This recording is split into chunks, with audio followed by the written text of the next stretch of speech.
Hey there, I thought it might be fun if we walked along the beach together for just a few minutes and sat down and talked about the beautiful, beautiful scenery and maybe some knitting and some cool things that I've been finding. You ready?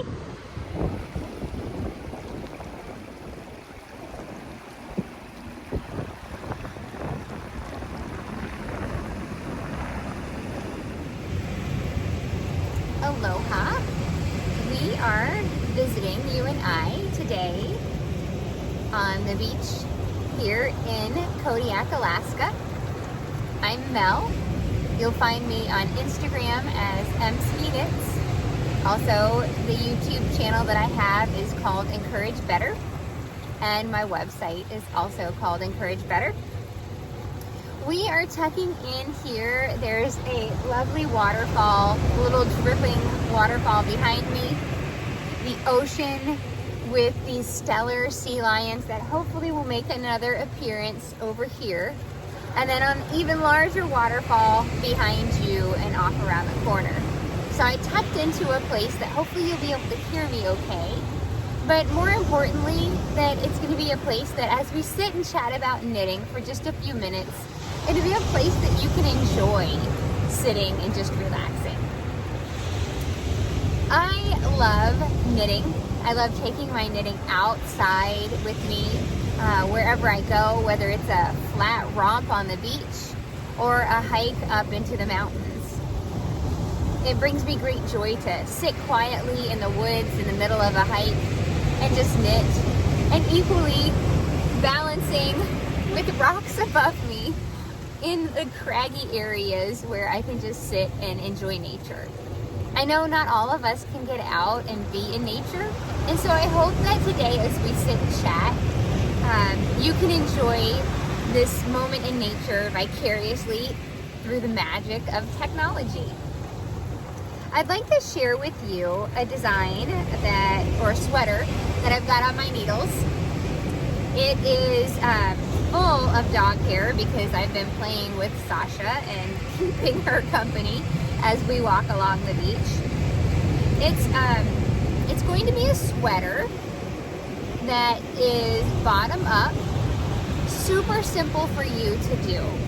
If you are watching this video and you feel perhaps that you aren't qualified to be a sweater knitter, or that you're just a insert whatever you want kind of knitter.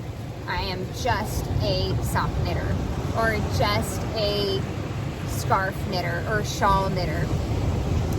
I think that's fabulous and good for you. As long as you are just a whatever knitter out of sheer joy and excitement and pleasure, and not out of nervousness or a sense of inadequacy. Because my friend, if you can knit a hat, if you can knit a tube, if you can knit a square or a rectangle, you are more than qualified to knit a sweater. Really. And so the idea of this hat, this is a free hat pattern that I have. The idea of this hat, and any hat knit in the round, is very similar to the idea of knitting a sweater, right? The sweater that I'm wearing right now is, in essence, this tube that goes around my body, and then equal tubes that go around my arm. It does split the front and the back, so that way if you're coming bottom up, it splits so the arms can be added. But you can start at the top and work your way down. Set aside those sleeves to pick up those tubes later and continue the body as a tube. You can also, suppose you, up to this point in your knitting adventure, suppose you have knit scarves, dishies or dishcloths, maybe you've knit blankets. Squares sewn together, seams on the side, make the body of a sweater. And you can take a really nice square, a long rectangle, seam the ends, and make a sweater. So as I share with you about my sweater that I'm knitting for just a few more minutes, I don't want you to look at it and think, oh wow, Mel, wow, I have no special ability at all. I have nothing that is any more to admire or champion or get excited about. No other skills than you, my friend, have as a knitter. And so if there's anything that you ever want to do in knitting, you can do it. And don't let anybody tell you otherwise. There's nothing that's too hard for you to do, and there's nothing that's so simple you shouldn't at least try it, right? Now, all that to say, if you try something and you find that it's not really your cup of tea, at least you tried it and you can learn from it. So this sweater that I'm knitting right now starts at the bottom and it works its way up. And as it goes higher, I'll split the front and the back, work upwards, come back and pick up the sleeves. But I'm really enjoying it. I'm rather fond of this color. I rather like the texture. This yarn I brought with me so you can see it. Let me show you it all balled up. It's rather lovely. I find that I have these colors in mind as I am crafting my own handmade wardrobe. And I find that I like the overlap of colors, or that maybe, overlap is a good word, but then also these little tiny moments in my closet where you see a repeating color, or at least a color family. So this is the actual yarn, and it is 100% wool.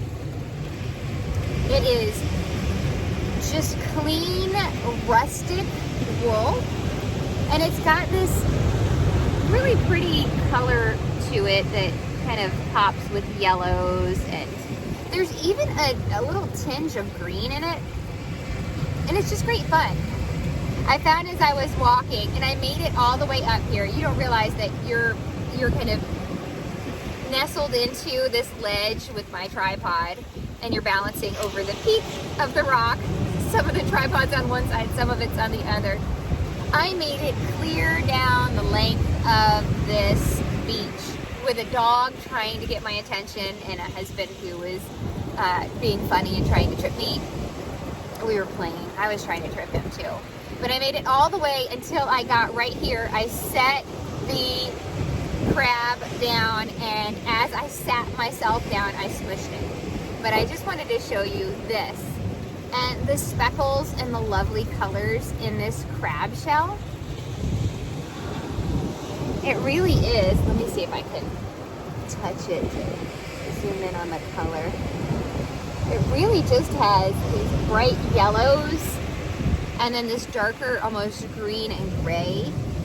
And then the underside has this blending of yellow, and there's hair on it. And then the inside is this lovely white. And I kept looking at it and thinking, even with the sand that is dark, I kept looking at it and thinking I was so drawn to these colors. And my sweater is very indicative of the colors that I like. But, oh, I touched it, and there, I want you to see the background.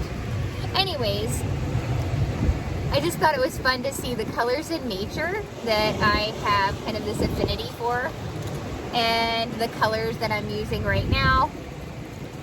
And I'd love to hear the colors that you find yourself drawn to, whether it's, perhaps you love reading fantasy and sci-fi, and maybe the cover of a book was vibrant and mixed together, and I would think of blues and greens and pinks and bright neons, and that's something that when you look at it, you're just like drawn to that. Sometimes book covers inspire me. Maybe they inspire you.